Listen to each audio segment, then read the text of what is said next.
السلام علیکم ورحمۃ اللہ وبرکاتہ۔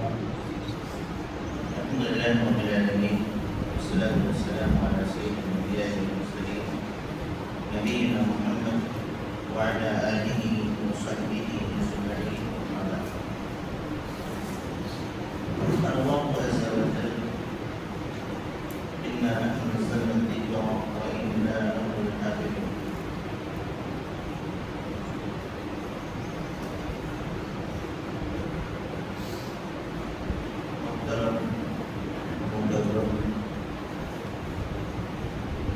کرام، اساتذہ کرام، ذمہ داران ضمیرہ اور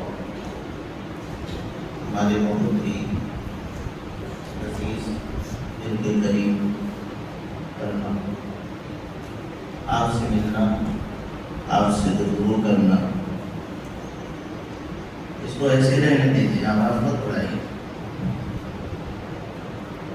آپ سے گفتگو کرنا، آپ سے باتیں کرنا یقیناً میرے لیے سعادت کی بات ہے، خوشی کی بات ہے، اور یہ ایک یادگار لمحہ ہے۔ امید کرتا ہوں کہ آپ بھی اس موقع کو یادگار بنانا چاہیں گے، اور یادگار کیسے ہو سکتا ہے کہ جب ہم دل سے محاضرہ میں جڑ جائیں، یا سیدھا مجھ سے جڑ جائیں، میں آپ سے جڑ جاؤں، آپ مجھ سے جڑ جائیں، اور پھر اس اچھے ماحول میں کچھ باتیں میں آپ کو سکھانے کی کوشش کروں، تو کچھ باتیں آپ سے میں سیکھ کر کے جاؤں۔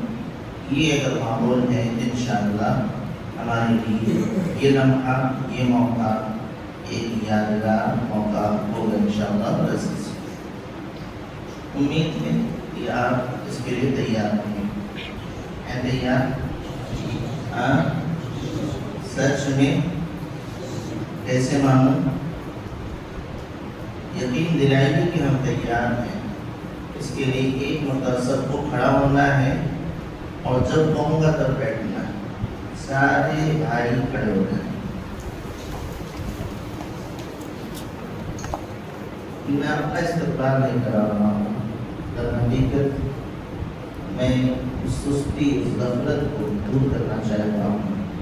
تو صبح سے بیٹھنے کی وجہ سے فطری طور پر انسان کی طرح کرتی ہے، اس لیے میں نے کہا گیا تو نہ میں استقبال کرا رہا ہوں، نہ ہی میں آپ کو سزا دے رہا ہوں۔ تشریف رکھیں۔ جزاکم اللہ خیرا، بارک اللہ فیکم۔ آپ نے سنا کہ ہماری جو گفتگو ہوگی، گفتگو ہے قرآن کریم کے حوالے سے، علم تفسیر کے حوالے سے۔ تفسیر کا یہ جو ٹاپک ہے، علوم تفسیر کا جو ٹاپک ہے، یہ کس کتاب سے تعلق رکھتا ہے؟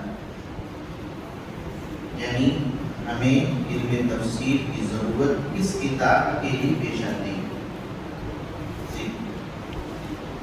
وہ کون سی کتاب ہے جس کے لیے علم تفسیر پڑھنا پڑتا ہے؟ بولیے زور سے۔ قرآن کریم۔ یعنی علم تفسیر کیوں ہم سیکھتے ہیں؟ اس کا مقصد اللہ رب العالمین کی نازل کردہ کتاب قرآن کریم کو سمجھنے کے لیے اللہ رب العالمین نے اس کتاب کے اندر ہمارے لیے کیا پیغام رکھا ہے، اس کو جاننے کے لیے اللہ رب العالمین نے اپنے کلام میں ہم سے کن چیزوں کو مطالبہ کیا ہے، اس کو جاننے کے لیے ہمیں قرآن کریم کو سمجھنے کی ضرورت ہے۔ بغیر سمجھے ہم قرآن کریم میں اللہ رب العالمین نے ہم سے کیا کہا ہے، کیا ہم کو معلوم ہو سکتا ہے؟ جی بولیے۔ بغیر قرآن کریم کو سمجھے ہوئے کیا ہمیں علم ہو سکتا ہے؟ اللہ رب العالمین ہم سے کن چیزوں کا مطالبہ کر رہا ہے؟ جی نہیں معلوم ہو سکتا ہے۔ یہ ویسے ہی ہے جیسے آپ اگر انگریزی زبان نہیں جانتے اور پھر آپ کو کسی نے انگریزی زبان میں ایک خط لکھ دیا، ایک لیٹر لکھ دیا، کہیں سے کوئی لیٹر آپ کے نام آ گیا انگریزی زبان میں اور آپ جانتے نہیں اور آپ کے لیے، تو اس وقت آپ کیا کریں گے؟ اس وقت کیا کریں گے؟ لیٹر آپ کے نام ہے انگریزی زبان میں، اور انگریزی زبان آپ کو نہیں آتی، تو کیا کریں گے؟ بولیے، کیسے پتا چلے گا کہ اس لیٹر میں ہمارے لیے کیا پیغام ہے، ہم سے کس چیز کا مطالبہ بھی ہے؟ ظاہر سی بات ہے، زبان نہیں جانتے تو پھر اس کو جاننے کی ضرورت پیش آتی ہے، ورنہ اس لیٹر کا مقصد حل نہیں ہے۔ کبھی کبھی زبان جاننے کے باوجود بھی، زبان جاننے کے باوجود بھی مفہوم کو سمجھنے کے لیے ضرورت پیش آتی ہے کہ اپنے بڑوں سے پوچھا جائے کہ اس عبادت کا کیا مطلب ہے۔ عربی زبان لوگ جانیں، قرآن کریم عربی زبان میں ہے، تو کیا ان کو سارا مفہوم معلوم ہو جاتا ہے یا پھر اس کے اصول و ضوابط میں؟ جی، صحابہ کرام عربی زبان جانتے تھے؟ جانتے تھے نہیں جانتے تھے؟ سب عرب کے تھے، سب جانتے تھے عربی، لیکن قرآن کریم عربی زبان میں ان کو ملا۔ عربی جاننے کے باوجود بہت سارے مسائل ہیں کہ انہوں نے اللہ کے نبی صلی اللہ علیہ وسلم سے پوچھا کہ اللہ کے نبی اس آیت کریمہ کا کیا مطلب ہے؟ اس سے پتہ یہ چلتا ہے کہ زبان آنے کے باوجود، زبان میں مہارت ہونے کے باوجود بعض ایسی چیزیں ہوتی ہیں کہ جس کو اپنے ماہرین سے سمجھنا ضروری ہوتا ہے۔ بہرحال یہ تھی ابتدائی بات، اور ہم نے یہ جانا اس میں کہ علم تفسیر کا تعلق قرآن کریم سے، تاکہ قرآن کریم کو سیکھا جائے، اس کے پیغام کو سمجھا جائے۔ اللہ نے ان باتوں کا ہمیں حکم دیا ہے، اس کو جان کر کے عمل کیا جائے۔ اللہ نے ان باتوں سے روکا ہے، اس سے رک جایا جائے کہ علم تفسیر کے ذریعے سے ہم قرآن کریم کے پیغام کو سمجھ سکتے ہیں۔ ہماری جو گفتگو ہوگی علم تفسیر کا جو اصل موضوع ہے قرآن کریم، اسی سے ہوگی کہ قرآن کریم کے حوالے سے جب بھی ہم علم تفسیر پڑھیں گے اس میں چند اہم باتیں قرآن کریم سے متعلق جاننا ضروری ہوتی ہیں۔ لہذا گفتگو کا آغاز ہم کریں گے چند سوالات میں۔ پہلا سوال تو یہی ہوگا کہ یہ قرآن کریم ہے کیا، اس کی تعریف کیا ہے۔ دوسرا سوال ہوگا کہ قرآن کریم کب نازل ہوا۔ تیسرا سوال ہوگا کہ قرآن کریم کون فرشتہ لے کر گیا۔ چوتھا سوال ہوگا کہ قرآن کریم اللہ رب العالمین کب نازل فرماتا تھا۔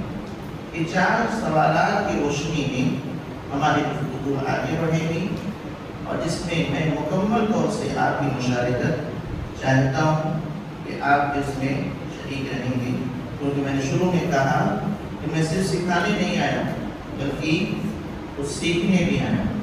تو یہ چار سوالات ہمارے سامنے ہوں گے۔ پہلا سوال کیا ہے؟ قرآن کریم کسے کہتے ہیں، اس کی تعریف کیا ہے۔ دوسرا سوال ہوگا کہ قرآن کریم کب نازل ہوا۔ تیسرا سوال ہے کہ قرآن کریم کون فرشتہ لے کے آیا۔ چوتھا سوال ہے قرآن کریم کا کون سا حصہ سب سے پہلے نازل ہوا۔ اور ایک پانچواں سوال، رب العالمین قرآن کریم کب نازل فرماتا تھا۔ 5 ہوتے 4 گھنٹے 5 سوال۔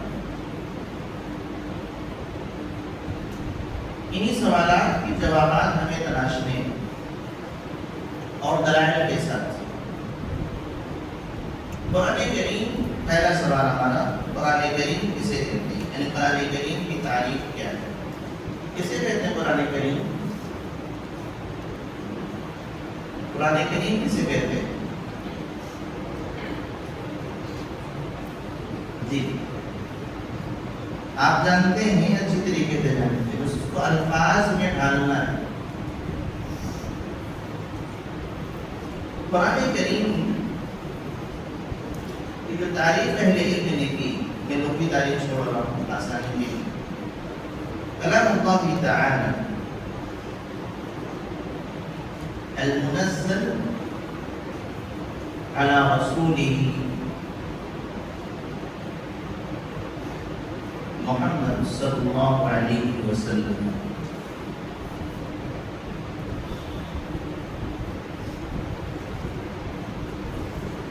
المبدوء بسورة الفاتحة المبدوء بسورة الناس۔ میں ریپیٹ کر دوں گا، کلام اللہ تعالی المنزل على رسوله محمد صلی اللہ علیہ وسلم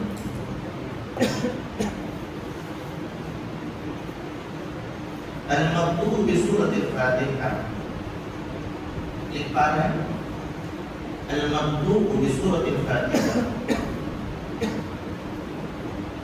المبدوء بسورة الناس۔ یہ قرآن کریم کہتے ہیں اللہ کے اس کلام کو، قرآن کریم کہتے ہیں اللہ کے اس کلام کو جو نازل کیا گیا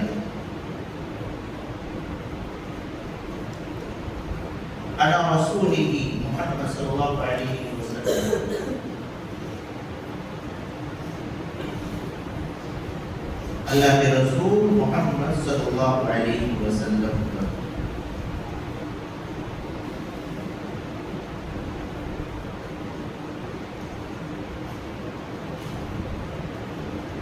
قرآن کریم کہتے ہیں اللہ کے اس کلام کو جو نازل کیا گیا اللہ کے رسول محمد صلی اللہ علیہ وسلم پر،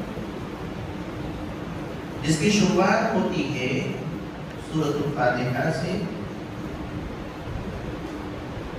اور جس کا اختتام ہوتا ہے سورۃ الناس سے۔ اسی تاریخ کو میں اردو زبان میں آپ کے سامنے پھر دہراتا ہوں اور آپ کو جوڑنا چاہوں گا کہ قرآن کریم کہتے ہیں اللہ کے اس کلام کو جو اس کے نبی محمد صلی اللہ علیہ وسلم پر نازل کیا گیا۔ گویا کہ اللہ رب العالمین کا جو کلام ہے، بہت سارے کلام ہو سکتے ہیں، اللہ رب العالمین نے بہت ساری باتیں کی، لیکن ہر بات کو قرآن کریم نہیں کہا جا سکتا۔ اس اللہ رب العالمین نے اللہ کے نبی صلی اللہ علیہ وسلم سے باتیں کی ہیں کہ نہیں کی، دیگر انبیاء اکرام سے بات کی ہے کہ نہیں اللہ تعالیٰ نے۔ ایک نبی ہے جن کو کلیم اللہ کہا جاتا ہے، کون نبی ہے وہ؟ موسیٰ علیہ السلام۔ ان سے بھی اللہ رب العالمین نے کلام کیا ہے نا، تو ان کے کلام کو قرآن کہا جائے گا؟ نہیں، اللہ کا وہی کلام قرآن کریم ہے جو نازل کیا گیا کن پر؟ محمد صلی اللہ علیہ وسلم۔ اس کا مطلب یہ ہو گیا کہ دیگر انبیاء کرام پر جو قرآن نازل، جو کتاب اور جو کلام نازل کیا گیا، جو باتیں اللہ رب العالمین کی نازل کی گئی، وہ قرآن نہیں۔ قرآن کون سا ہے؟ جو اللہ کے اس کلام کو قرآن کہیں گے، کون سے کلام کو؟ جو محمد صلی اللہ علیہ وسلم پر نازل کیا گیا۔ اب اتنا کہنے سے یہ بات واضح ہو جاتی ہے کہ موسیٰ علیہ السلام پر جو کتاب نازل ہوئی اس کو قرآن کہہ سکتے ہیں، حالانکہ وہ وحی ہے نا، اللہ کا کلام ہے نا، لیکن اس کو قرآن کہیں گے؟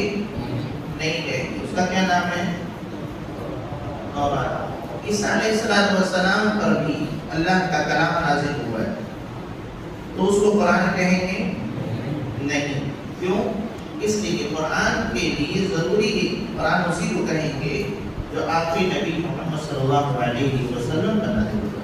تو اللہ کا بہت سارا کلام ہے، ہر کلام کو قرآن نہیں کہتے، ہر کلام کو قرآن نہیں کہتے۔ قرآن اسی کلام کو کہتے ہیں جو پیارے نبی صلی اللہ علیہ وسلم پر نازل کیا گیا، جس کی شروعات کس سے ہوتی ہے؟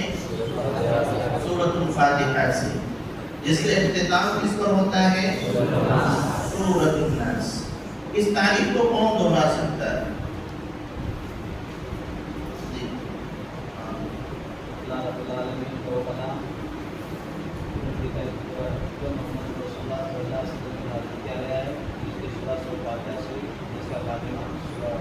جزاک اللہ خیر۔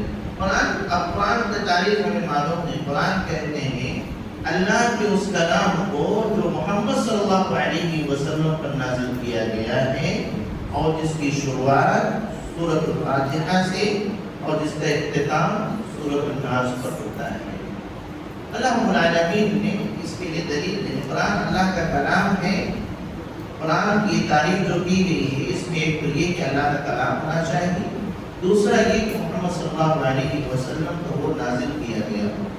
اللہ رب العالمین نے فرمایا اِنَّا نَحْنُ نَزَّلْنَا الذِّكْرَ اِنَّا نَحْنُ نَزَّلْنَا الذِّكْرَ۔ اسی آیت کریمہ میں قرآن کی تعریف موجود ہے، اِنَّا نَحْنُ نَزَّلْنَا الذِّكْرَ۔ کیا ترجمہ ہے اس کا؟ ہاں زور سے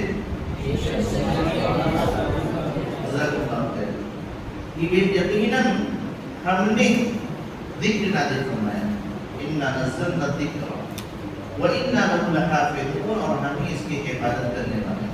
یہاں تعریف کا ایک حصہ آ گیا کہ اللہ رب العالمین نے کچھ نازل کیا ہے، اللہ رب العالمین نے کچھ نازل کیا ہے۔ اب وہ کیا ہے؟ ایک دوسری آیت کریمہ میں کس پر نازل کیا اس کا ذکر آتا ہے۔ اللہ رب العالمین نے فرمایا اِنَّا نَحْنُ نَزَّلْنَا عَلَيْكَ الْقُرْآنَ تَنزِيلًا۔ یہ بات اس میں دونوں چیزیں آئی ہیں کہ اللہ نے نازل کیا ہے اور کس پر نازل کیا ہے اور کیا نازل کیا ہے۔ نازل کرنے والا کون؟ اللہ۔ کس پر نازل کیا گیا؟ پیارے نبی صلی اللہ علیہ وسلم۔ کیا نازل کیا گیا؟ قرآن۔ ایک ہی آیت میں تینوں چیزیں آتی ہیں، اِنَّا نَحْنُ نَزَّلْنَا عَلَيْكَ الْقُرْآنَ تَنزِيلًا۔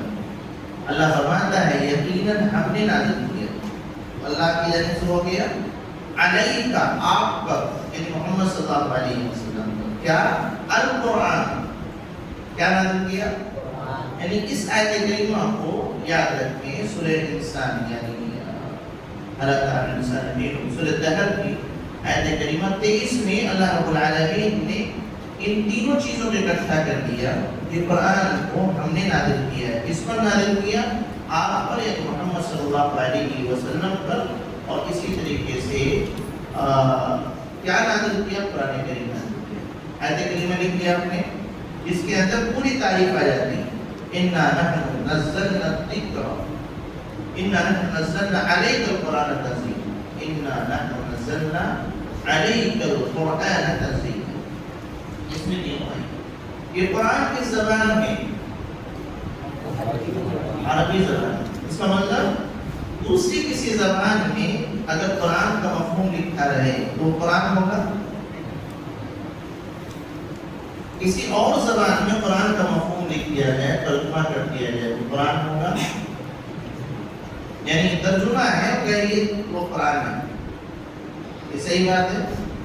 نہیں، اللہ رب العالمین نے اسے عربی زبان میں نازل کیا، تو قرآن عربی زبان میں، غیر عربی زبان میں ترجمہ تو ہو سکتا ہے لیکن اس کو قرآن کا درجہ نہیں ہے۔ دلیل کیا ہے؟ خود اللہ رب العالمین نے بیان فرمایا اِنَّا أَنزَلْنَاهُ قُرْآنًا عَرَبِيًّا لَعَلَّكُمْ تَعْقِلُونَ۔ سورہ یوسف کی آیت نمبر 2 ہے، اِنَّا أَنزَلْنَاهُ قُرْآنًا، پڑھیے الفاظ ہیں اس میں مشہور آیت کریمہ، اِنَّا أَنزَلْنَاهُ قُرْآنًا عَرَبِيًّا لَعَلَّكُمْ تَعْقِلُونَ، کہ ہم نے قرآن کو عربی زبان میں نازل کیا ہے تاکہ تم سمجھ سکو۔ تو قرآن کے بارے میں ایک بات یہ ہم کو مل گئی کہ قرآن جو ہوگا وہ عربی زبان میں ہوگا، غیر عربی زبان میں قرآن کریم نہیں، اس کا ترجمہ ہو سکتا ہے لیکن اس کو قرآن کا درجہ حاصل نہیں ہوگا۔ آئیے جب ہم نے قرآن کے بارے میں اتنا جان لیا تو آگے پہنچتے ہیں کہ قرآن کریم کا نزول کب ہوا۔ ایک سوال کا جواب مل گیا، قرآن کریم کس کو کہتے ہیں؟ ہم نے جان لیا کلام اللہ، کہ اللہ کا ایسا کلام جو محمد صلی اللہ علیہ وسلم پر نازل کیا گیا، اس کی شروعات سورہ فاتحہ سے اور اختتام سورہ ناس کو ہوگی، اور وہ عربی زبان میں اتنے ہی کہتے ہیں۔ آگے بڑھتے ہیں، ایک سوال کا جواب ہم کو مل گیا کہ قرآن کس کو کہتے ہیں۔ دوسرا سوال، قرآن کب نازل ہوا؟ قرآن کب نازل ہوا؟ جی بتائیں۔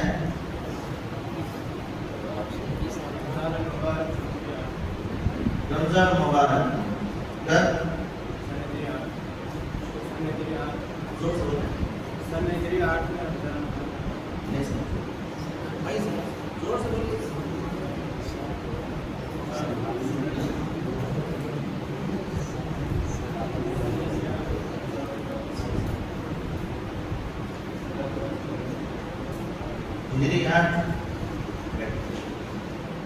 رمضان میں نازل ہوا۔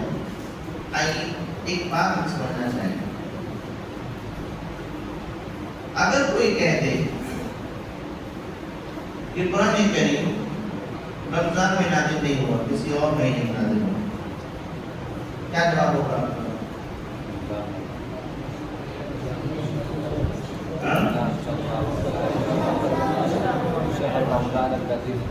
مہینہ طے ہو رہا ہے کہ یہ نازل ہوا ہے رمضان میں، کہاں سے طے کیا ہم نے؟ تو قرآن نے بتایا، قرآن خود بتلا رہا ہے کہ ہمارے نزول کا آغاز کس مہینے سے ہوا ہے؟ شہر رمضان الذی انزل فیہ القرآن۔ سمجھ گئے؟ دوسرا یہ کہ رمضان کو 31 دن کا ہوتا ہے، کتنے دن کا ہوتا ہے؟ 31۔ عربی کا کون سا مہینہ ہے جس میں 31 دن ہوتے ہیں؟ کوئی مہینہ؟ زور سے بولو، اعتماد کے ساتھ کوئی مہینہ عربی میں نہیں ہوتا ہے 31 کا،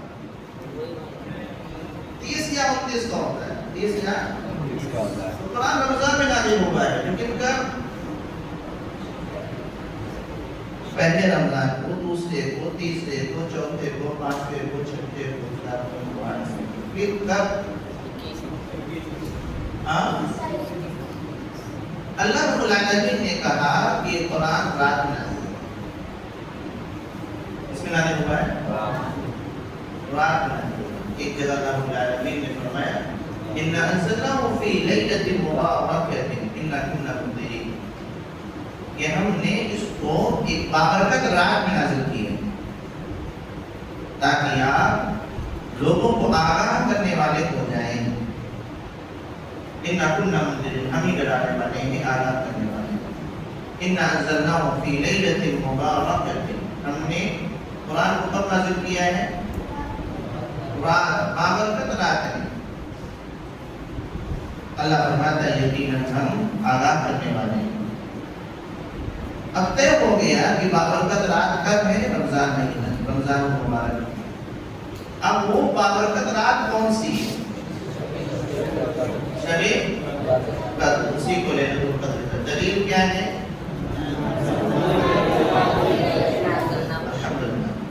بسم اللہ الرحمن الرحیم، انا انزلناه فی لیلۃ القدر وما ادراک ما لیلۃ القدر لیلۃ القدر خیر من الف شہر۔ اللہ رب العالمین نے پہلی آیت کریمہ میں فرمایا کہ ہم نے اس قرآن کو لیلۃ القدر میں نازل کیا۔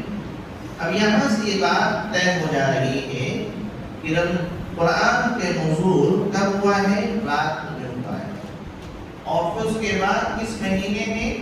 رمضان میں، گویا کہ رمضان کی رات۔ تو رمضان کی کون سی رات میں؟ لیلۃ القدر میں۔ سمجھ گئے؟ یہ ہے ہمارا اللہ رب العالمین نے اس کی دلیل قرآن کریم کے اندر ہی دی ہے. خود قرآن نے بتا دیا کہ میرا نزول کب شروع ہوا ہے. اب یہاں پر ایک چیز اور دیکھیں گے کہ قرآن کریم کو نازل کرنے والا فرشتہ کو اللہ رب العالمین نے تو نازل کیا ہے، لیکن اس زمین تک نبی کریم صلی اللہ علیہ وسلم تک پہنچانے والا کون سا فرشتہ تھا؟ دیکھیں جبریل امین. الحمدللہ معلومات ہے، الحمدللہ اللہ کا شکر ہے. یہ چیز تو ایک دم سب کو معلوم ہے کہ قرآن کو نازل کرنے والا، لے کر کے آنے والا فرشتہ جبریل امین ہے، لیکن اس پر دلیل ہمیں چاہیے. کوئی کہتے نہیں میکائیل لے کر کے آئے، تو ہم کیسے جواب دیں گے کہ نہیں آپ کا جواب غلط ہے، آپ کی بات غلط ہے؟ کیونکہ قرآن کریم نے خود بتلایا ہے کہ اس قرآن کو اللہ رب العالمین کے پاس سے جبریل امین، اللہ کے نبی صلی اللہ علیہ وسلم تک پہنچانے والا فرشتہ جبریل امین. اللہ رب العالمین نے اس کا جواب دیا ہے وَإِنَّهُ لَتَنزِيلُ رَبِّ الْعَالَمِينَ نَزَلَ بِهِ الرُّوحُ الْأَمِينُ عَلَى قَلْبِكَ لِتَكُونَ مِنَ الْمُنذِرِينَ بِلِسَانٍ عَرَبِيٍّ مُبِينٍ. سورہ شعراء کی آیت نمبر 192 سے آیت نمبر 195. سورہ شعراء آیت نمبر 192 سے لے کر کے آیت نمبر 195. کتنی آیتیں ہو گئی؟ 192 سے 195 تک کتنی آیات ہوئی؟ میں تصل کو بلاؤں گا کیا کتنی آیت؟ 192 سے 195 تک 4. باندھے کو جوڑیے، باندھے کو بھی جوڑیے. ان 4 آیات میں اللہ رب العالمین نے یہ بتایا کہ قرآن کیا ہے، کون لے کر کے آیا ہے، کیوں لے کر کے آیا ہے، اور کس زبان میں. 4 باتیں اللہ رب العالمین نے بتایا کہ وَإِنَّهُ لَتَنزِيلُ رَبِّ الْعَالَمِينَ، یہ رب العالمین کی جانب سے نازل کرتا ہے. ٹھیک. نزل بِهِ الرُّوحُ الْأَمِينُ، اس کو روح الامین لے کر کے نازل ہوئی. کون روح الامین کون ہے؟ یہی جبریل امین ہے، جن کا یہ ٹائٹل ہے، مطلب ہے روح الامین. کیا ہے؟ روح الامین. تو کون سا فرشتہ؟ یہ وہی فرشتہ لے کر آیا ہے جس کا ٹائٹل، جس کا لقب روح الامین ہے. وہ فرشتے کون ہیں؟ جبریل علیہ السلام. عَلَىٰ قَلْبِكَ لِتَكُونَ مِنَ الْمُنذِرِينَ، آپ کے دل پر نازل کیا تاکہ آپ آگاہ کرنے والوں میں سے ہو جائیں. لوگوں کو ڈرانے والے، غلط کام کرو گے تو پھر اللہ رب العالمین نے یہ وعیدیں سنائی ہیں. اور بلسان عربی مبین، کس زبان میں؟ عربی زبان. کس زبان میں؟ عربی زبان میں نازل کیا ہے. تو یہ سورہ شعراء کی آیت نمبر 192 سے آیت نمبر 195 تک اللہ رب العالمین نے ذکر فرما دیا کہ قرآن کس کی جانب سے نازل کرتا ہے؟ اللہ کی جانب سے. کون لے کر کے آیا ہے؟ روح الامین لے کر کے آیا ہے. کہاں؟ اللہ کے نبی کے دل پر اس کا نزول ہوا تاکہ آپ لوگوں کو آگاہ کرنے والے بن جائیں. اور کس زبان میں؟ بلسان عربی کی مبین، عربی زبان. تو یہ تیسرا ہمارا سوال تھا کہ کون فرشتہ لے کر کے آیا ہے. آگے بڑھتے ہیں. اگلا سوال ہمارا ہے، قرآن کریم میں اللہ رب العالمین نے اس کا جواب دے دیا کہ روح الامین لے کر کے آئے. قرآن کریم کا کون سا حصہ سب سے پہلے نازل ہوا ہے؟ قرآن کریم کا کون سا حصہ سب سے پہلے نازل ہوا؟ یہ وہ سوالات ہیں جو الحمدللہ تقریباً سبھی لوگ جانتے ہیں. کون سا حصہ قرآن کریم کا سب سے پہلے نازل ہوا؟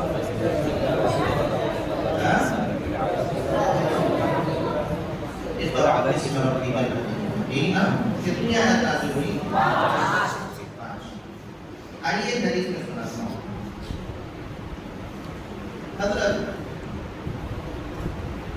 جابر اللہ تعالی عنہ سے یہی سوال کیا ہے ابو سلمہ بن عبد الرحمن ہیں، فرماتے ہیں کہ سألہ جابر کہ انہوں نے حضرت جابر رضی اللہ تعالی عنہ سے سوال کیا ای القرآن انزل اول، سب سے پہلے قرآن کا کون سا حصہ نازل ہوا؟ کس نے سوال کیا؟ ابو سلمہ بن عبد الرحمن۔ کن سے سوال کیا؟ جابر، صحابی رسول حضرت جابر بن عبداللہ رضی اللہ عنہما۔ ان صحابی رسول سے سوال ہوتا ہے کہ قرآن کریم کا کون سا حصہ سب سے پہلے نازل ہوا؟ ان کا جواب تھا، جواب دینے سے پہلے سائل نے خود ہی کہا، حضرت جابر نے جواب دیا کہ سب سے پہلے قرآن کریم کا جو حصہ نازل ہوا ہے وہ ہے یا ایھا المدثر قم فانذر وربک فکبر وثیابک فطہر والرجز فاہجر۔ یعنی ان کا جواب کیا تھا؟ کیا جواب ان کا؟ پہلا حصہ کیا نازل ہوا؟ سورہ علق کی یا سورہ مدثر؟ سورہ مدثر کی 5 آیتیں ذکر فرمائی۔ تو ابو سلمہ رضی اللہ تعالی عنہ نے پوچھا کہ میں نے بتایا کہ انہ وہ سب سے پہلے جو آیتیں کریمہ نازل ہوئی ہیں وہ ہے اقرأ باسم ربک الذی خلق۔ ہم نے تو یہ سنا ہے، وقال جابر، جابر رضی اللہ عنہ فرمایا لا اخبرک الا بما قال رسول اللہ صلی اللہ علیہ وسلم، میں اپنی جانب سے نہیں کہہ رہا ہوں کہ سب سے پہلے یہ نازل ہوا ہے، یہ تو اللہ کے نبی صلی اللہ علیہ وسلم نے خود خبر دی ہے کہ سب سے پہلے سورہ مدثر پھر انہوں نے وہ حدیث نقل کی کہ اللہ کے نبی نے فرمایا کہ میں غار حرا میں جا کے بیٹھا رہتا تھا، اور اس کے بعد ایک مرتبہ اچانک وہ روایت شاید سورہ مدثر کا ترجمہ آپ نے پڑھا ہوگا، تو اس میں آپ کو دیکھا ہوگا کہ اللہ کے نبی وہاں سے نکلے، وہ وادی میں آئے تو ایک آواز آتی ہے، اوپر دیکھتے ہیں وہی فرشتہ جو غار حرا میں آیا تھا وہ ایک کرسی پہ براجمان ہے، اس کے اوپر پھیلے ہوئے ہیں 600 پر ہیں، یہ سب پڑھے گا شاید نزول میں سورہ مدثر کی، تو پورا ذکر کرنے کے بعد فرماتے ہیں کہ اس وقت ہی آیات نازل ہوئی، پہلی مرتبہ نازل ہوئی یا ایھا المدثر قم فانذر وربک فکبر، کہتے ہیں کہ جلدی جلدی آیا اور اماں خدیجہ رضی اللہ تعالی عنہا سے کہا کہ مجھ پر کپڑا ڈالو یا ٹھنڈا پانی ڈالو، اور اس کے بعد مجھ پر یہ آیت نازل ہوئی۔ تو حضرت جابر کا کہنا ہے کہ نبی کریم صلی اللہ علیہ وسلم نے فرمایا ہے کہ مجھ پر سب سے پہلے جن آیات کا نزول ہوا ہے وہ سورۃ المدثر، اور ہم نے کیا پڑھا؟ آج تک ہم نے کیا سنا؟ سورہ علق کی ابتدائی 5 آیات۔ میں در حقیقت اسی چیز کو آپ کے سامنے واضح کرنا چاہتا ہوں، یہ روایت صحیح ہے کہ حضرت جابر کی جو روایت ہے یہ صحیح روایت ہے، اور وہاں اما عائشہ کی جو روایت ہے جس میں اللہ کے نبی صلی اللہ علیہ وسلم نے ذکر فرمایا ہے کہ کس طریقے سے قرآن کا نزول پہلی مرتبہ ہوا، اللہ کے نبی صلی اللہ علیہ وسلم جا کر کے غار حرا میں بیٹھتے تھے اور جو ہے اللہ کی عبادت کیا کرتے تھے۔ اللہ کے نبی صلی اللہ علیہ وسلم کے پاس اللہ کی عبادت کرنے کا صحیح طریقہ کیا ہے معلوم نہیں تھا اس دور میں کہ کس طریقے سے اللہ کی عبادت کریں۔ تو اللہ کے نبی صلی اللہ علیہ وسلم جو اس دور میں شرکیہ کام تھے، پرستی وغیرہ تھے، اس سے اپنے آپ کو الگ کرتے اور تنہائی اختیار تھی اور اللہ کو یاد کرتے تھے، اور جو چیزیں ہو سکتی تھی کہ اللہ کی عبادت کے طریقے ہو سکتے تھے وہ آپ کرتے تھے، لیکن کوئی واضح طریقہ آپ کے پاس نہیں تھا۔ اسی غور و فکر میں غار حرا میں جا کے بیٹھا کرتے تھے، اور کبھی کبھی 3 4 دن کے لیے جاتے تھے۔ اما خدیجہ رضی اللہ عنہا آپ کے لیے کھانا کبھی کبھی پہنچاتی تھی، کبھی آپ لے کے جاتے تھے، کبھی پہنچایا کرتے تھے، اور اس کے بعد اچانک وہاں ایک فرشتہ نمودار ہوا، کون؟ یہی حضرت جبریل تھے، اور آتے ہی انہوں نے کیا کہا؟ اقرأ، پڑھیے۔ اللہ کے نبی صلی اللہ علیہ وسلم نے کیا فرمایا؟ ما انا بقارئ، میں پڑھنا نہیں جانتا. تو فرشتے نے کیا کیا؟ ہاں فرشتے نے کیا کیا؟ خوب سے دبایا, اتنی زور سے دبایا, اتنی زور سے بھیج دیا کہ اللہ کے نبی فرماتے ہیں کہ ایسا لگتا تھا مجھے جان نکل رہے ہیں. چھوڑا, اس کے بعد پھر وہی زبان اقرا پڑھیے. اللہ کے نبی صلی اللہ علیہ وسلم کا جواب وہی تھا, ماں انا میں پڑھاؤں گا نہیں, مجھے پڑھنا نہیں آتا. اس کے بعد دوسری مرتبہ ویسے ہی دبایا ہمیشہ, وہی کیفیت پھر 3 مرتبہ ایسا ہوتا ہے, اور تیسری مرتبہ دبا کر کے جب چھوڑتا ہے فرشتہ تو کہتا ہے اقرأ باسم ربک الذی خلق خلق الانسان من علق اقرأ وربک الاکرم الذی علم بالقلم علم الانسان ما لم یعلم. کتنی آیات ہیں؟ یہ 5 آیات ہیں, اور یہی 5 آیات کی نازل ہونے کے بعد اللہ کے نبی صلی اللہ علیہ وسلم وہاں سے نکلتے ہیں. برائے ہوئے کسی طریقے سے اپنے گھر پہنچتے ہیں. اتنی گھبراہٹ کی کیفیت تھی کہ بدن میں کپکپاہٹ تاری تھی, اور یہ جو حصہ ہے یہ اچھل رہا تھا. آگے جب گھبراتا ہے, ڈر جاتا ہے تو کپکپی تاری ہوتی ہے. اور گھر پہنچتے کیا کہا؟ زمینوں مجھے کچھ اٹھا دیجیے. کس سے کہا تھا؟ اما خدیجہ اللہ تعالی عنہا سے. اور پھر اس کے بعد جب آپ کو اٹھایا, جب تھوڑی حالت بحال ہوئی تو اللہ کے نبی صلی اللہ علیہ وسلم سے انہوں نے دریافت کیا کیا معاملہ ہے. تو اللہ کے نبی نے پورا واقعہ کہ میں وہاں تھا اور اس طرح کیفیت ہوئی, فرشتہ میں ہوا اور اس طریقے سے اس کو دبایا اور کہا کہ طرف پڑھیے اور آخر میں یہ. اللہ کے نبی ڈر کیوں گئے تھے؟ گھبرائے کیوں گئے تھے؟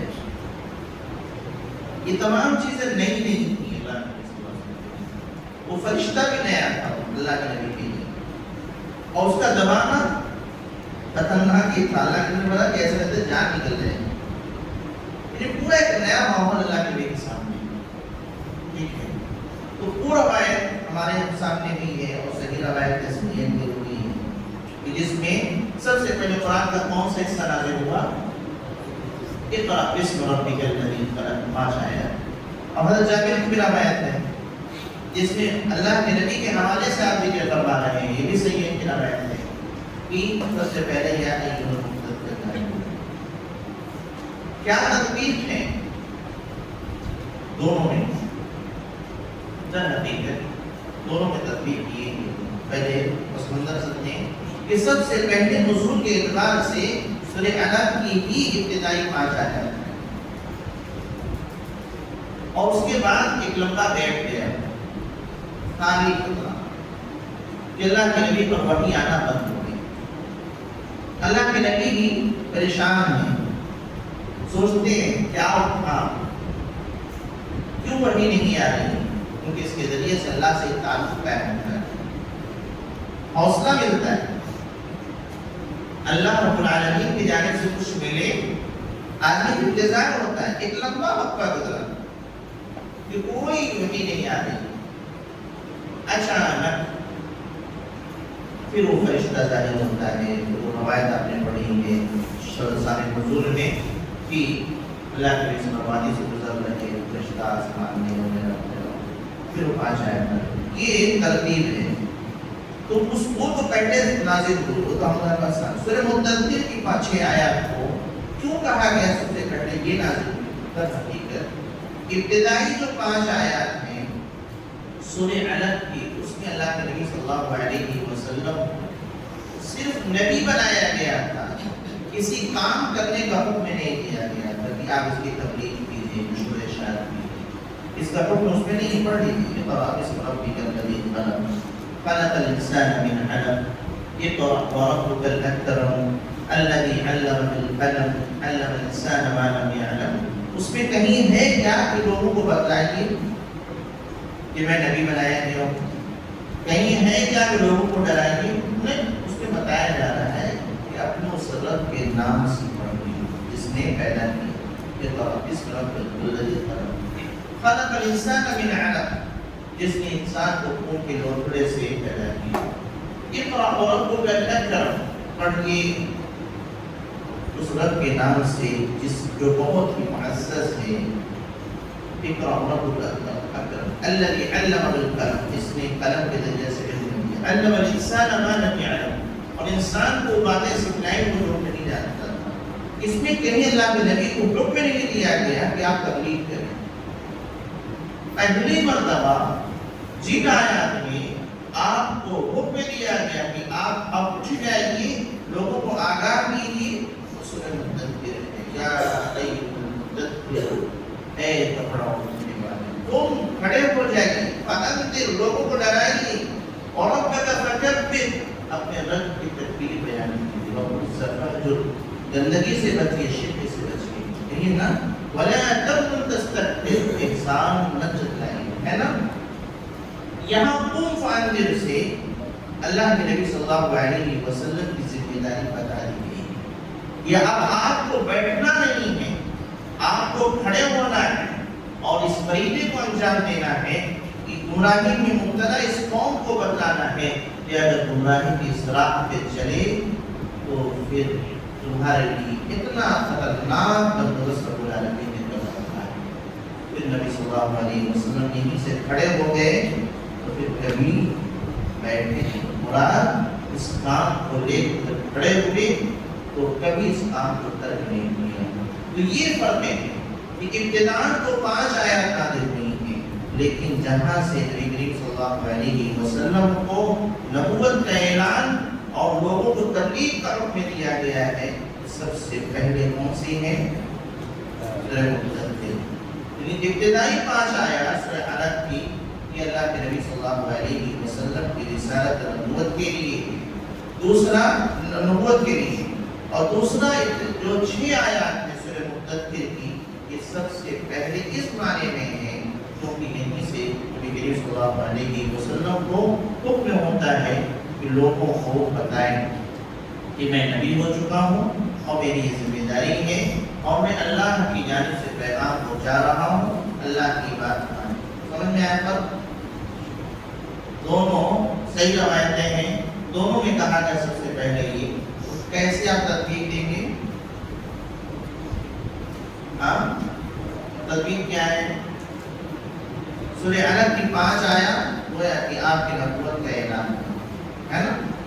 وہاں کوئی آرڈر آپ کو نہیں ملا کہ لوگوں کو تبلیغ کی. اور سورہ مدثر کے 6 آیات سب سے پہلے اس معنی میں کہ یہاں سے آپ کو کام کرنے کا حکم دیا جا رہا ہے، تبلیغ کرنے کا حکم دیا جا رہا ہے. فرق سمجھ میں آ گیا؟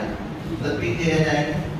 اب ایک سوال، یہ جو ابتدائی آیات نازل ہوئی سورہ علق کی، یہ کب نازل ہوئی؟ کس سن میں، کس ہجری میں؟ کس ہجری میں نازل ہوئی؟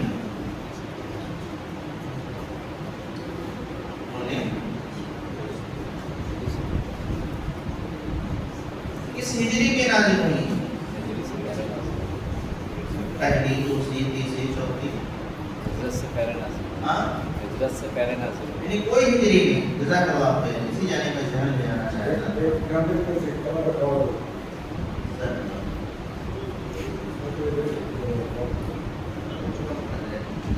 طلبہ ماشاء اللہ بہت زبردست جواب دے رہے ہیں.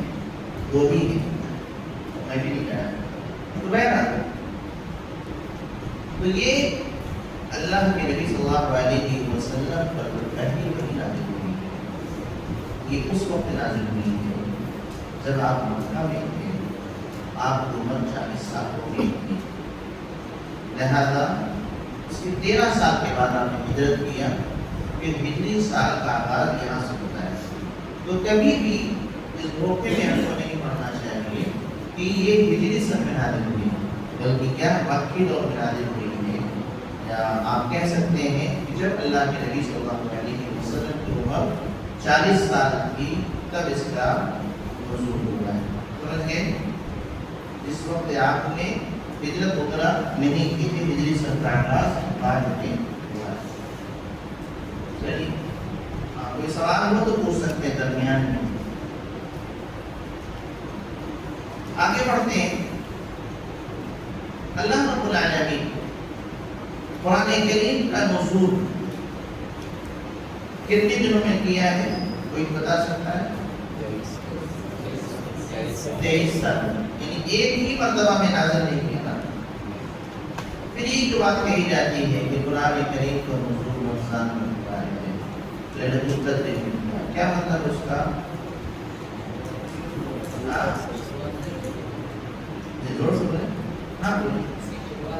نزول کی شروعات، آغاز، یہ پہلی مرتبہ قرآن جو نازل ہوا وہ رمضان میں لیلۃ القدر میں ہے نا۔ یا بعض اہل علم نے یہ نقل کیا ہے کہ رمضان میں یا لیلۃ القدر میں نزول کا مطلب یہ ہے کہ اللہ رب العالمین نے لوح محفوظ سے آسمانی دنیا پر اس کو نازل فرما دیا ایک کتاب، اور پھر یہاں ضرورت کے تحت نازل کرتا گیا۔ یہ دوسرا جواب۔ پہلا کیا ہے؟ شروعات میں یہ پہلی مرتبہ جو قرآن کا حصہ نازل ہوا رمضان میں نازل ہوا، ایک یہ ہے۔ دوسرا یہ ہے کہ پہلی مرتبہ ہی رمضان ہی میں اللہ رب العالمین نے پورا قرآن کہاں نازل کیا؟ لوح محفوظ سے۔ کہاں اتارا؟ آسمانی دنیا۔ لوح محفوظ کہاں ہے؟ 7ویں آسمان پر، ٹھیک ہے۔ وہاں سے اللہ رب العالمین نے کہاں نازل کر دیا؟ آسمان دنیا۔ آسمان دنیا کس کو کہتے ہیں؟ باہر جائیے گا، وہاں سے دیکھیے گا، جو بھی آسمان دیکھے وہ کیا ہے؟ وہ آسمان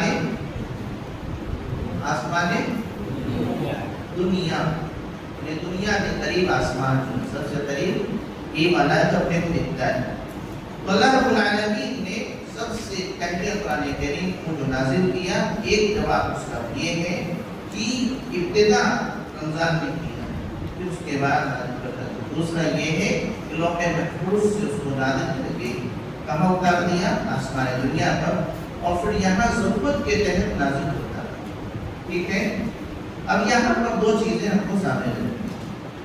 ایک یہ کیا قرآن کریم کو نازل کرنے کے لیے اللہ رب العالمین کسی ضرورت کا انتظار کرتا تھا تب نازل کرتا تھا، یا کیسے؟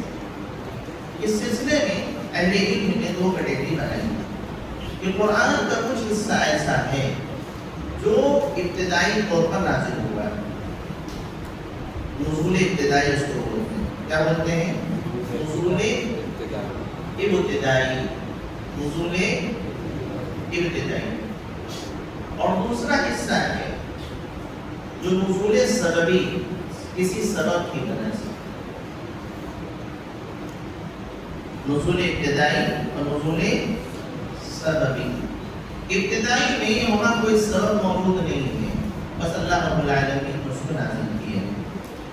اور جو نزول سببی ہے، کسی سبب کی وجہ سے، یہ اس وقت ہوتا تھا جب کوئی معاملہ پیش آئے، کوئی سبب پیش آئے۔ انشاءاللہ قرآن کریم کے زیادہ تر حصے ایسے ہیں جو ابتدائی طور پر نازل ہوئے، وہاں کوئی سبب نہیں ہے کہ کوئی حادثہ پیش آیا، کوئی واقعہ پیش آیا، کوئی سوال ہے، نہیں، بس وہی رب العالمین نے نازل کر دیا۔ مثلا میں مثال دوں، جیسے کہا جائے کہ اللہ رب العالمین نے فرمایا بسم اللہ الرحمن الرحیم الف لام میم ذالک الکتاب لا ریب فیہ ھدی للمتقین الذین یؤمنون بالغیب ویقیمون الصلاۃ ومما رزقناہم ينفقون۔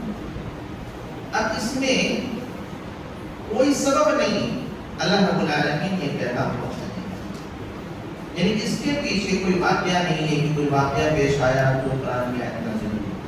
بعض لوگ اس غلطفہمی میں ہیں کہ ہر آیت کریمہ کا شان نزول ہونا چاہیے، ہر آیت کریمہ کا شان نزول ہونا چاہیے۔ جب آپ ان کو پڑھانے لگے، بتانے لگے، تو کہتے ہیں کہ شیخ اس آیت کریمہ کا شان نزول کیا ہے؟ کوئی شان نزول نہیں، بس اللہ رب العالمین نے ضرورت محسوس کی کہ لوگوں تک یہ پیغام پہنچنا چاہیے، پیغام رب العالمین پہنچنا، اور قرآن کا ایک بڑا حصہ بغیر کسی واقعہ، بغیر کسی سبب کے اللہ رب العالمین نے نازل کر دیا ہے تاکہ لوگوں تک پہنچائے۔ دوسرا حصہ قرآن کا ہے جو سببی ہے، سببی سے مراد کوئی کسی نے ایک سوال کیا، کسی نے سوال کر دیا، اب اللہ کے نبی صلی اللہ علیہ وسلم اس کا جواب ابتدا کرنے کے بعد اللہ کی جانب سے جواب آتا تھا تو دیتے ہیں۔ مثال ذرا دیکھیں کہ سببی کسی سبب کی بنیاد پر جو قرآن نازل ہوا ہے اس کی کئی قسمیں ہیں۔ نمبر 1، کسی نے سوال کر دیا، کسی نے سوال کر لیا اور اس سوال کے جواب میں اللہ رب العالمین نے قرآن کریم نازل کرا دیا۔ سوال کے جواب میں اللہ رب العالمین نے قرآن نازل کرا دیا۔ آپ قرآن کریم میں جگہ جگہ پڑھتے ہیں، یسألونک عن الأهلة، یسألونک عن الأهلة، کس بارے میں یہ ہے؟ حفاظ میں کتنا ہاتھ اٹھائیں، آپ کے فادے کرام کتنے اس میں؟ بس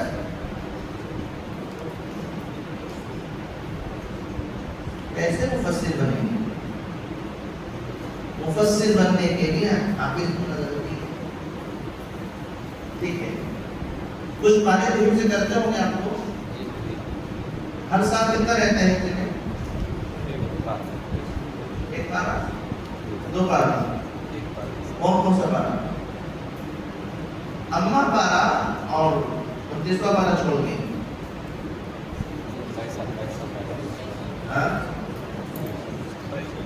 چلیے میں آپ کو زیادہ پریشان نہیں کروں گا۔ تو قرآن کریم میں کئی جگہ آیات ہیں یسألونک، وہاں سے سوال کرتے ہیں کس چیز سے متعلق مطلب یسألونک عن الأهلة، چاند ہلال سے متعلق آپ سے سوال کرتے ہیں۔ یسألونک عن الخمر والمیسر، وہ لوگ آپ سے شراب اور جوا کے بارے میں سوال کرتے ہیں۔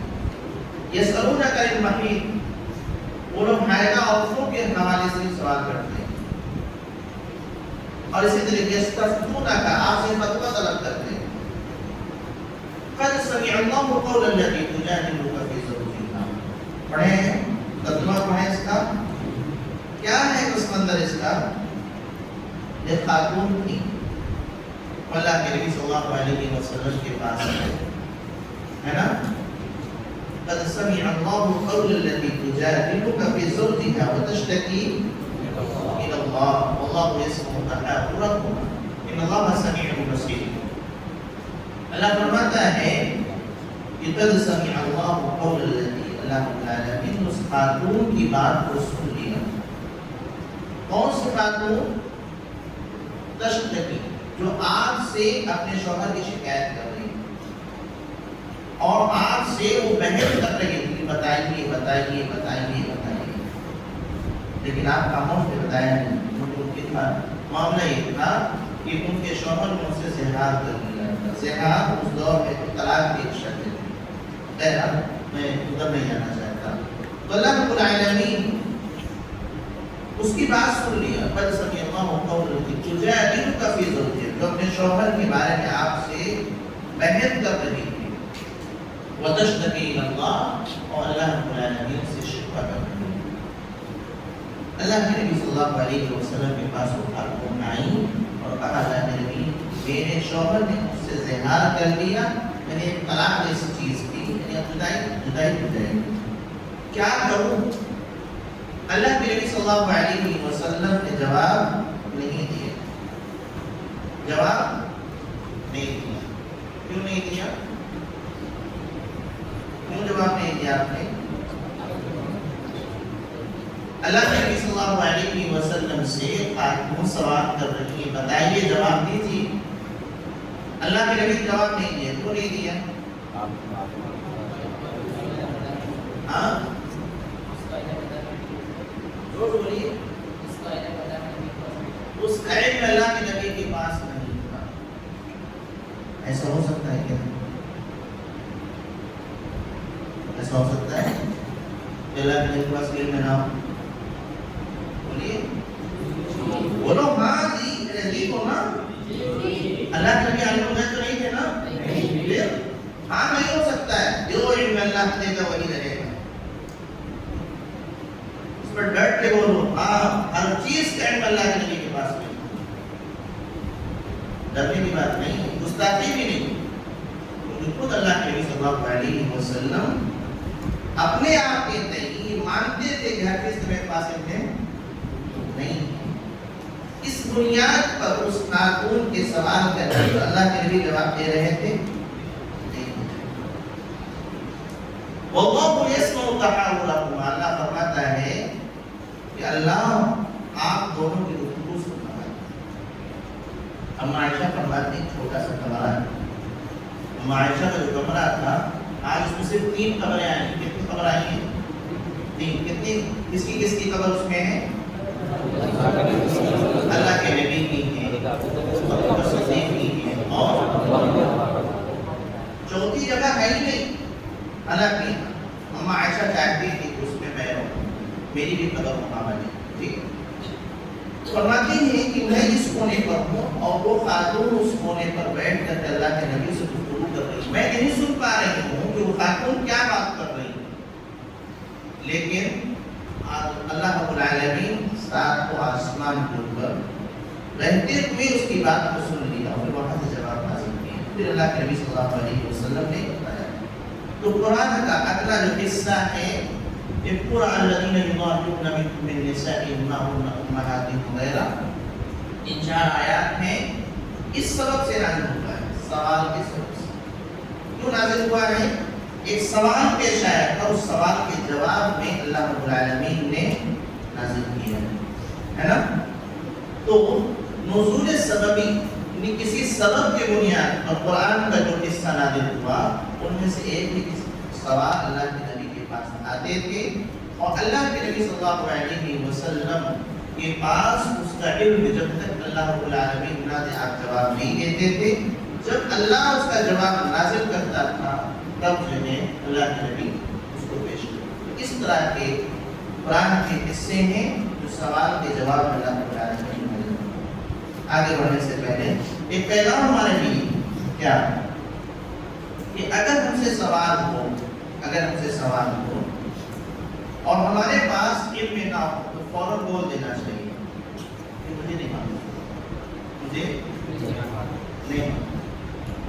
کوئی شرم نہیں, کوئی جھجک نہیں, بھائی علم نہیں ہے تو یہ بولنے میں کہ میرے پاس اس کی جانکاری نہیں ہے کیا حرج ہے؟ کوئی حرج ہے؟ بے عزتی ہو جائے گی؟ نہیں ہوگی نا. صرف مسجد میں لوگ بول رہے ہیں. ابھی آپ اپنے گھر جائیں, گھر والوں نے کسی مسئلے میں آپ سے سوال کر لیا, محلے والوں نے کر لیا, رشتے داروں نے سوال کر لیا اور اس کا علم آپ کے پاس نہیں. معاف کیجیے میں آپ کو نہیں کر رہا, ایک موٹی بات. اس وقت ہم اور آپ کیا کرتے ہیں؟ بولیے کتنے ایسے لوگ ہیں جو پوری ہمت اور حوصلے کے ساتھ بولتے ہیں کہ میں نہیں کرتا, جواب دینے کی کوشش کرتے, علم نہ رہتے ہوئے جواب دینے کی کوشش کرتے. اگر جواب نہیں دیا وہ کیا کہیں گے, کیا پڑھتے ہو؟ اچھا لوگوں کا بھی ہم سے یہی امید ہے, ہر سوال کا جواب نہیں ملتا. اس لیے کچھ ایسے ہمارے بولے والے بھائی ہیں کہ وہ سوال کریں آپ جواب نہ دیں تو کیا جائیں اتنے دن کیا کیے ہے نا. یہ سوچ کر کے ہم میں سے بہت سارے لوگ غلطیاں کرتے ہیں اور کوئی معمولی غلطی نہیں ہے, جرم ہے. یہ کیا ہے؟ یہ جرم ہے, بہت خطرناک جرم ہے. ذلوا فاضلوا, خود گمراہ ہوتے دوسروں کو گمراہ کرتے. اپنی عزت بنانے کے چکر کر کے شریعت سے کھلواڑ نہیں کر سکتے. اسی بات نبی سے بڑھ کر ہماری عزت ہے نبی کی شان سے زیادہ ہماری شان ہے. نبی صلی اللہ علیہ وسلم علم نہیں ہوتا جواب نہیں دیتے تو آپ کی شان میں کمی آتی تھی نہیں آتی تھی. تو ہمارے لیے بھی اگر علم نہیں ہے ہم نے جواب نہیں دیا تو بدرجے ہونا ہماری شان میں کمی نہیں ہوگی ہماری بے عزتی نہیں ہوگی بلکہ اس سے شان بلند ہوتی ہے. یہ اتنا بڑا عالم ہے لیکن علم میں نہیں رہتا تو کہتے ہیں لا ادری نہیں. لیکن اس لا ادری کو بولنے میں بڑا ہمت چاہیے. بہادر لوگ ایسا کر سکتے ہیں بزدل لوگ نہیں کرنے والے لوگ لا ادری نہیں بول پاتے. تو بہرحال ایک بات دوسری طرف چلی گئی لیکن ان کی ضرورت کی سے میں نے بول دیا. تو قرآن کا ایک حصہ کو ابتدائی طور پر نازل ہوا اور اکثر بڑا حصہ ہے. دوسرا حصہ سبب کی بنیاد پر. اس سبب میں ایک یہ ہے کہ لوگوں کے سوالات آتے ہیں. ایک سوال اور ہے اس کو ضرور میں لکھ دوں گا اسی حوالے سے. بعض مخالفین اللہ کے نبی صلی اللہ علیہ وسلم سے اس لیے سوال کرتے تھے تاکہ آپ کو ہرا دیں. کیا کر دیں؟ ہرا دیں, عاجز کر دیں. اور یہ بول رہے کہ دیکھو یہ نبی ہیں لیکن ہمارے سوال کا جواب نہیں دیتا ہے. میں اس کو اس لیے ذکر کرتا ہوں کہ بسا اوقات کو مخالفین کے سامنے جب ہوتے ہیں اور وہاں ان کے سوال آتا ہے ہم جواب نہیں دے پائے تو سوچتے ہیں کہ جواب نہیں تو ہار جائیں اس لیے کچھ بھی جواب ہے نا. اللہ کے نبی صلی اللہ علیہ وسلم کو بھی میرے طرف دیکھیے اللہ رب العالمین آپ کو چائے پلائیں گے انشاءاللہ. اللہ سب کو چائے پلائے. آمین بولو. اللہ والے مسجد اللہ کے گھر میں اللہ سے دعا کر قبول ہوگی انشاءاللہ. ہاں تو لوگ یہ سوچتے ہیں کہ کچھ بھی جواب تو مخالف ہے اور جو مخالفین ہیں اگر ان کے ساتھ ابھی میں لوگوں کو بیچارے ہمارے اس وقت ہم جڑے ہوئے ہیں ان کے بغیر میں نہیں چل سکتا. لیکن آپ کے لیے میری قربانی یاد رکھیے گا میری قربانی میں نے چائے چھوڑ دی ہے. تو کیا ہوتا ہے کہ مخالفین کے سامنے جب ہوتے ہیں تو کہتے ہیں کہ ان کے سوال کا جواب نہیں تو بھاگ رہے ہیں اس میں کچھ نہ کچھ جواب دیں.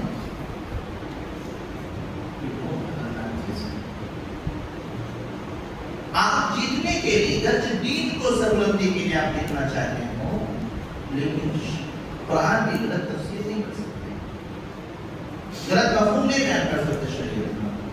اللہ کے نبی صلی اللہ علیہ وسلم کے سامنے بھی ایسا معاملہ پیش ہے. کفار مکہ نے کیا کیا جو اس دور کے پڑھے لکھے لوگ تھے اس دور کے پڑھے لکھے لوگ تھے یعنی جو اہل کتاب جو پڑھے لکھے مانے جاتے تھے وہاں جا کر کچھ سوالات لے کر کے آئے تاکہ اللہ کے نبی سے پوچھیں اور انہیں عاجز کر دیں کہ دیکھو میرے سوال کا جواب نہیں دے سکتے. مشہور جواب سوالات میں اصحاب کہف کے بارے میں روم کے بارے میں ذوالقرنین کے بارے میں 3 سوالات لے کر کے آئے. کتنے سوالات کن کے بارے میں اصحاب کہف کے بارے میں اور ذوالقرنین کے بارے میں اور روح کیا چیز ہے. قرآن کریم میں رب العالمین نے کیوں ذکر کیا ہے یہ سنلون کا روح ہے نا. اللہ کے نبی صلی اللہ علیہ وسلم پر مخالفین کی جانب سوال آیا تھا آپ کو جواب نہیں آپ خاموش رہیں جب تک کہ اللہ کی جانب سے جواب نہیں. کیوں خاموش رہیں؟ کیا آپ کو نہیں لگ رہا تھا اس نبوت کا میں نے اعلان کیا اگر جواب نہیں دیا تو غلط ثابت ہو جائے گا پھر لوگ کہیں گے دیکھو ہمارا ہے ہمارا ہے. اللہ کے نبی کو اتنا ہی پہنچاتے تھے جتنا اللہ رب العالمین نے دیا. علم میں نہیں ہے نہیں پہنچایا ہاتھ جیت اللہ کے ہاتھ میں. پھر اللہ رب العالمین نے تینوں کا جواب نازل کیا. سورہ کہف پوری نازل کر دی. سورہ کہف میں ذوالقرنین کا واقعہ ذکر کر دیا. سورہ بنی اسرائیل میں یسألونک عن الروح نازل کر دی. تو بہرحال یہ ہمیشہ یاد رکھیں غلط تفسیر غلط شریعت کی تشریح ہم نہیں کریں گے. ہمارے پاس علم ہے تو ہم جواب دیں گے ورنہ ہم بولیں گے ہمیں نہیں آتا اور اس کے لیے ہم کو ہمت چاہیے. اب اس کا یہ مطلب نہیں ہے کہ ہم صرف لا عادی بولتے رہیں گے. نہیں بابو پڑھتے رہیے علم حاصل کرتے رہیے تاکہ کبھی تو جواب بھی دے سکیں. ہمیشہ لا عادی والا کام درست نہیں ورنہ اس پر بیچارے ادارے اتنی محنت سے ہمارا اسلام اس کو قائم کیا ہے. اگر صرف لا عادی کے کام چلائے گا تو جو گاؤں میں بیچارے نہیں بولے وہ ہم سے بہتر لا عادی بولنا ہے. پڑھیے تو سببی طور پر سوال آتا تھا ایسے کوئی حادثہ پیش آتا تھا تو اس پس منظر میں بھی قرآن کریم کا نزول ہوتا ہے. وہ بھی ایک سبب بنتا ہے. کوئی واقعہ پیش آ گیا اور اس کے بارے میں قرآن نازل کر دیا. ایک واقعہ ذکر کرتے ہیں. غزوہ تبوک میں کی واپسی کی یا اسی دوران منافقین نے نبی کریم صلی اللہ علیہ وسلم کا مذاق اڑایا. آپس میں گفتگو کی اور کہا کہ ہمارا جو ساتھی ہے نا ایسا میں نے دیکھا ہے جس کے پیٹ پھولے ہوئے موجود بہت جھوٹا آدمی ہے اور بہت بخیل بزدل آدمی. دشمنوں سے ملاقات ہو بہت بزدل ہے. کتنی باتیں ہیں بہت کھانے پینے والا ہے پیٹ پھولا ہوا ہے بہت جھوٹا آدمی اور بہت بزدل ہے. دشمنوں سے ملاقات ہوتی جب مقابلہ ہوتا ہے تو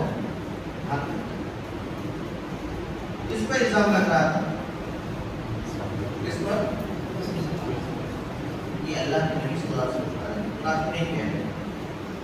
اب یہ بات کسی کو معلوم ہے کہ صحابہ کرام کو اللہ کے نبی صلی اللہ علیہ وسلم کو منافق نہیں کہہ رہے. فبلغ ذلك رسول اللہ صلی اللہ علیہ وسلم اور یہ بات اللہ رب العالمین نے قرآن نازل کر کے بتایا. آپ کے بارے میں صحابہ کرام کے بارے میں کہ لوگ ایسا ایسا کہہ رہے ہیں. پھر اللہ کے نبی نے ان کو بلوایا. میں نے مذاق کیا. کیا کیا مذاق کیا. مذاق کر ایسے کہتے ہیں بہت کھانے والے لوگ دوسری لوگ امامی نظام ہے اللہ کے رسول پر. اللہ نے آیت کریمہ نازل فرمائی اب اللہ و آیاتہ و رسولہ. جب اللہ اس کے رسول ہی تم کو ملے تھے مذاق کرنے کے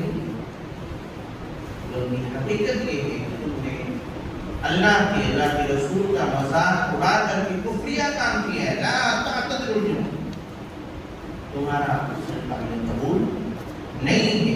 تو بہرحال یہ جو آیات نازل ہوئی سورۃ توبہ کی آیت نمبر 65 کا رسول جو ہوا اس میں اللہ رب العالمین نے ایک سبب جو اس وقت ایک واقعہ پیش آیا. واقعہ یہی کہ منافقین نے نبی کریم صلی اللہ علیہ وسلم اور صحابہ کرام کے بارے میں ایسی ایسی غلط باتیں کہی تھی تو اللہ رب العالمین نے اس کے آگاہ کرنے کے لیے اور اس جرم کی شدت کو بیان کرنے کے لیے اللہ رب العالمین نے قرآن کا یہ حصہ لا تعتذروا. تو بہرحال یہ ہے قرآن کریم کے نزول کا دوسرا حصہ سبق پر ہم گفتگو کر رہے ہیں کہ قرآن کا زیادہ تر حصہ ابتدائی طور پر نازل ہوا وہاں کسی سبق کی ضرورت نہیں ہے.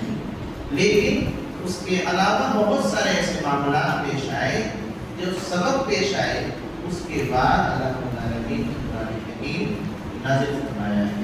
اسی پس منظر سے آیت کریمہ لے لیجیے کہ جب کوئی اعتراض کرتے تھے نا اس بات کی جانب سے کوئی اعتراض آتا اس کا جواب اللہ کی جانب سے آ جاتا تھا.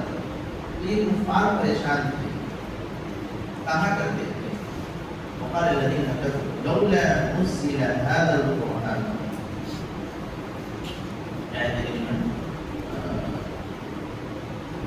وقال الذين كفروا لولا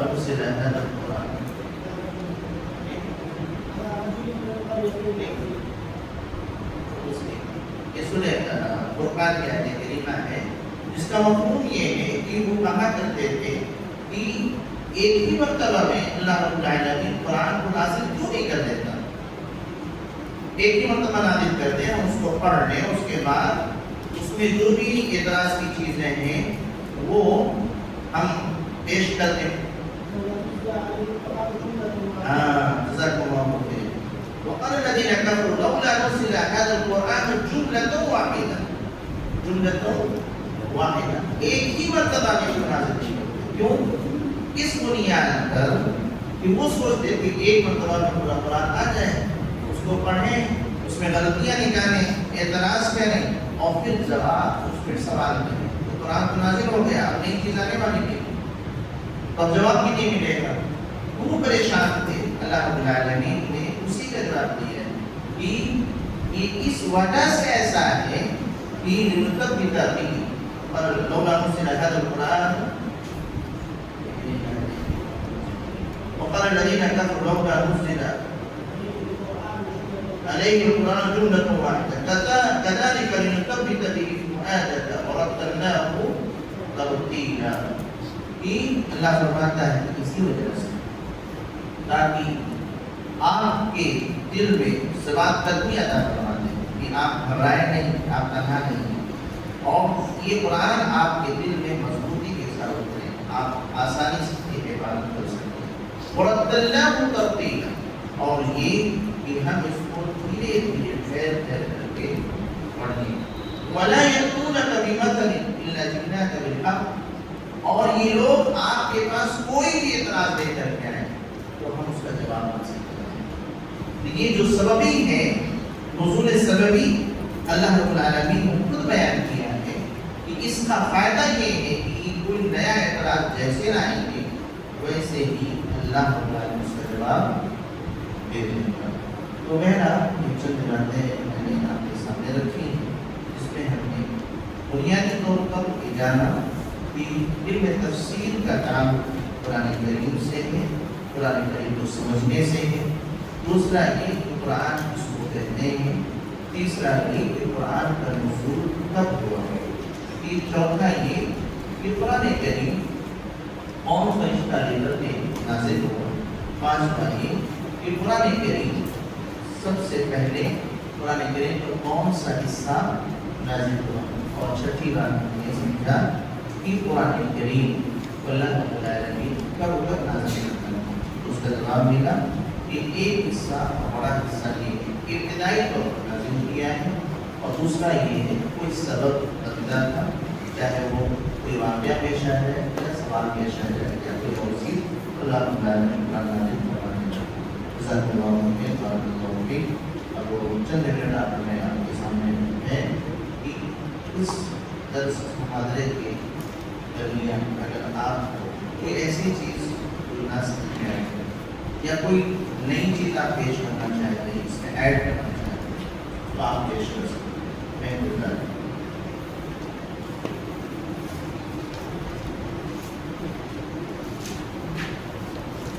سوالات ہیں؟ قرآن کی قسم کھا سکتے ہیں، یہ سوال ہے۔ ٹھیک، اور کچھ؟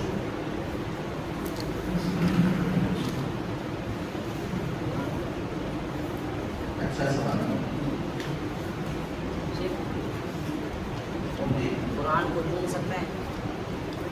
قرآن کو چومنا صحیح ہے؟ قرآن کو چومنا صحیح ہے نہیں تو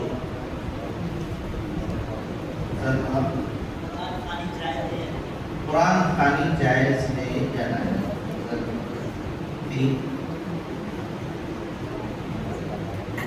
اور کچھ؟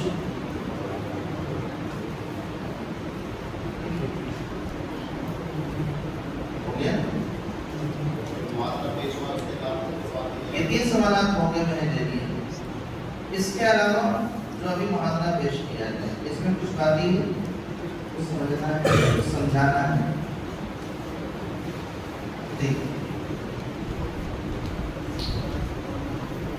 شیخ، قرآن کا معنی کیا ہے؟ لغوی معنی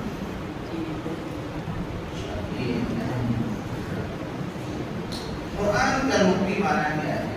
قرآن قرأ یقرأ سے اس سے قرأ یقرأ قرآن و قرآن قرأ یقرأ قرآن و قرآن کس باب سے ہے؟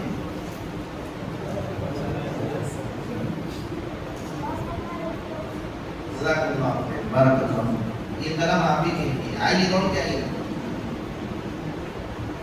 قرأ یقرأ قرآن و قرآن دو مصدر اس کا ہے کتنا مصدر آیا قرآن و قرآن یہاں سے ایک بات تو ہم کو ملے لفظ قرآن یہ قرأ یقرأ کا مصدر ہے سمجھ گئے کیا ہے مصدر اب اس کا معنی کیا ہے اس کا دو معنی ہے ایک ہے پڑھنا تلاوت کرنا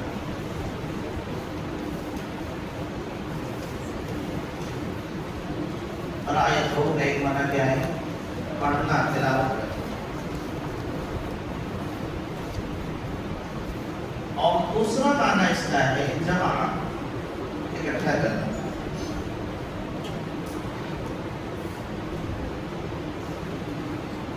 دوسرا معنی کیا ہے اکٹھا کرنا اب قرآن کو کیوں قرآن کہا گیا اس کتاب کو قرآن کیوں کہا گیا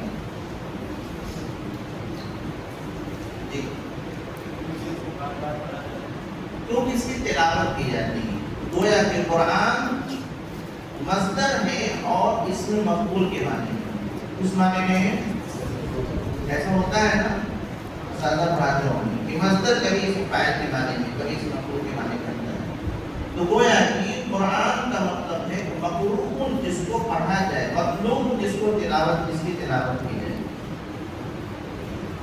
تو اب قرآن کا اگر پہلے معنی سے لیتے ہیں تلاوت یا قرآن پڑھنے کے معنی سے تو قرآن کی مصدر ہے قرأ یقرأ کا اور اس کا مطلب ایک ایسی کتاب جس کو بار بار پڑھا جائے تلاوت کی جائے دوسرا قرأ یقرأ کا ایک معنی جمع اکٹھا کرنا تو یہاں پر بھی قرأ یقرأ قرآن قرآن یہ مصدر اس میں فاعل کے معنی جمع کرنے والے کے معنی قرآن کیونکہ یہ کتاب بہت ساری اخبار خبروں کو واقعات کو جمع کر کے رکھتی ہے اس میں آپ دیکھیں آدم علیہ السلام کا قرآن کیا ملے گا نوح علیہ السلام کا ہود علیہ السلام کا صالح علیہ السلام کا ابراہیم کا اسماعیل کا یوسف کا موسیٰ کا عیسیٰ کا قرآن بہت سارے اقوام کے واقعات اس کے اندر ہیں اس کتاب میں سب کو جمع کر رکھا ہے تو قرآن یہ اس میں مصدر ہے جو کہ جامع کے معنی اس میں فاعل کے معنی جامع جمع کرنے والا تو یہ اس لیے اس کو قرآن کہتے ہیں کیونکہ بہت ساری چیزوں کو اس نے اکٹھا کیا ہے جمع کیا ہے یہ ایسی چیز ہے جو دوسری جگہ نہیں ملتی نوح علیہ السلام کا واقعہ نہیں ہوتے بلکہ عیسائیوں کے یہاں عیسیٰ علیہ السلام کے حقیقی واقعات نہیں قرآن موسیٰ علیہ السلام کے ماننے والے یہودی موجود ہیں لیکن موسیٰ علیہ السلام کے حقیقی واقعات کیا موجود ہیں جو قرآن میں تو خلاصہ کیا قرآن کو قرآن کیوں کہتے ہیں لغوی طور پر قرآن قرأ یقرأ قرآن کا مصدر ہے جس کا معنی ہوتا ہے قرأ تلاوت کرنا پڑھنا اور اس معنی میں لیں گے تو یہ مصدر اس مفعول کے معنی میں کہ ایسی کتاب جس کو خوب پڑھا جاتا ہے بار پڑھا جاتا ہے اور دوسرے معنی کے اوپر جمع کرنے کے معنی میں کہ ایسی کتاب جس میں بہت سارے خبروں یعنی واقعات کو کرنا ہے اور کچھ ہے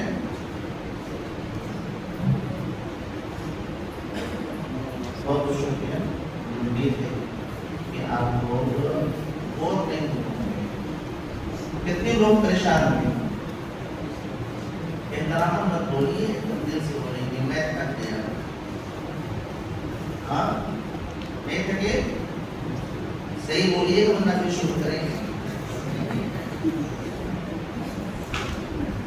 جزاک اللہ خیر انشاءاللہ اللہ آپ سے گفتگو کر کے بڑی خوشی کی بات ہے اتنے دیر تک آپ مجھ سے کنیکٹ رہے، ادھر ادھر بہکے ادھر ادھر گئے نہیں.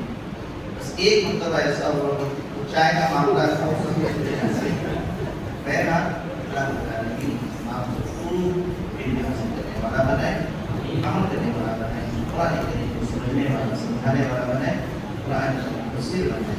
رب العالمین تمام کو جنت میں پہنچانے جہنم سے بچانے. آمین. السلام علیکم ورحمۃ اللہ وبرکاتہ.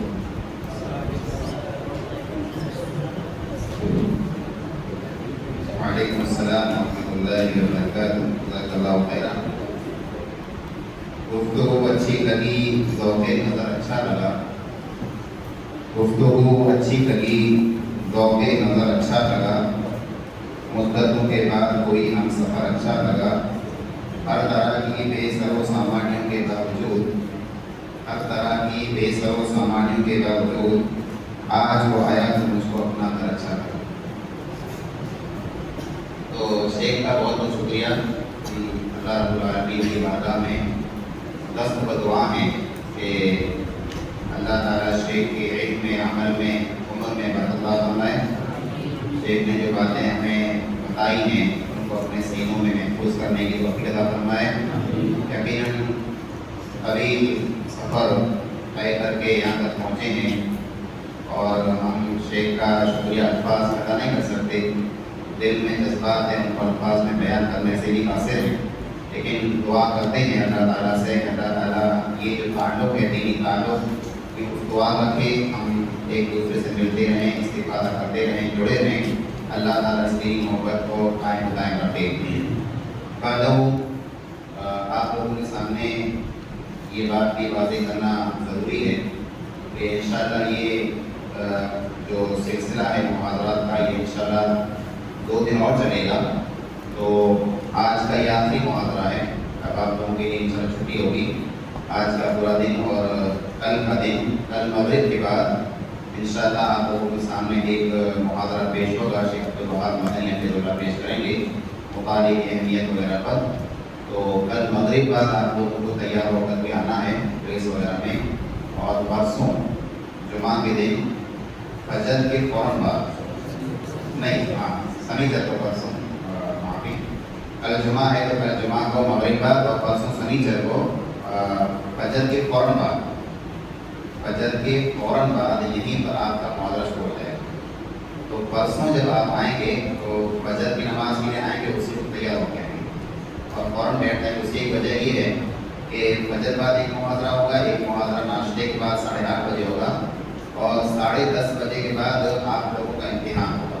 جتنے بھی محاضرے آپ کے سامنے پیش کیے جائیں گے ان سب کا ایک مجموعہ، تمام محاضرات سے ایک دو 3 سوال کر کے ایک پرچہ آپ کے سامنے رکھا جائے گا. اس کو آپ حل کریں گے، وہ پرچہ چیک کیا جائے گا اور پھر جو طلبہ اس میں پوزیشن لائیں گے ان کو انشاءاللہ پرسوں میں اس وقت میں انعام سے نواز دیا جائے گا. تو جتنا آپ سنے ہیں اس کو محفوظ کریں، یاد رکھیں اور جو آگے سننے والے ہیں اس کو اور دلچسپی سنیں تاکہ امتحان میں اور جو آپ کے لیے ٹیسٹ ہوگا اس میں آپ لوگ کامیاب ہوں. ہم آپ سب کی دعا کرتے ہیں کہ اللہ تعالیٰ آپ تمام کو کامیاب فرمائے. جو باتیں ہم سن رہے ہیں ہمارے سامنے پیش کی جا رہی ہیں اس کو دنیا اور آخرت میں ہماری کامیابی کا ذخیرہ بنائے. اور اس مجلس کے اختتام کا اعلان کیا جائے، دعا کر لی جائے.